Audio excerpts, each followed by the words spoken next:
Hello, good morning সবাইকে। আজ না একটু বন্ধুদের সাথে বেরোনোর প্ল্যান ছিল। মানে প্ল্যান বললে চলে না। কোথায় যাব সেটা বেরিয়েই ঠিক হবে। So let's go. বেরোবো আর রাস্তায় জ্যাম হবে না এটা তো ভাবাই যায় না। প্রতিবারে যে ট্রেনটা ধরবো ভাবি সেটা কখনো ধরা হয় না। তাই তাড়াতাড়ি করে ট্রেন ধরে বেরিয়ে পড়লাম। দেন বাসে করে পৌঁছে গেলাম মিড পয়েন্টে। সেখানে গিয়ে কিছুক্ষণ ওয়েট করছিলাম। তারপর দাঁড়িয়ে দাঁড়িয়ে একটু বোর হচ্ছিলাম, ওদের রাস্তায় কেন জানি না লেট হচ্ছিল। তারপরে দীর্ঘ ৫০০ বছর ওয়েট করার পর ওরা ফাইনালি এসে হাজির হলো এবং সন্ধে মিটতেই ঠিক করা হলো যে ইকো পার্ক যাওয়া হবে। গেটের সামনে পৌঁছে প্রথম কাজ হলো পপকর্ন খাওয়া। তারপর এন্ট্রি করেই শুরু হলো আমাদের পুরো মজা, আটা, ভিডিও বানানো। মানে ফুল ভাইব অন। তারপরে চারপাশটা একটু ঘুরে ঘুরে হেঁটে হেঁটে দেখছিলাম। এটা না ইকো পার্কের মধ্যেটা, জানি সবাই এসছো, তাও একবার দেখিয়ে দিলাম।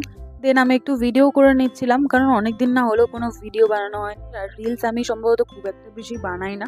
দেন দেখো এরা হচ্ছে এখানে সবাই কি সব গল্প করছিল দুজনে মিলে। দেন এই সুন্দর সানসেটটা আমি দেখতে পেয়েছিলাম।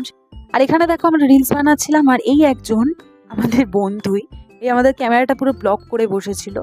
দেন একটু আইসক্রিম খেয়ে যেহেতু সন্ধে হয়ে গেছিল ওই জন্য ওদেরকে বাই বলে আমি তাড়াতাড়ি বেরিয়ে এলাম। দেন আসার পথে না এই শ্যুটটা আমার এত পছন্দ হয়েছিল, ভাবলাম যে তোমাদের সাথে একটু শেয়ার করি, তোমাদেরকেও দেখা।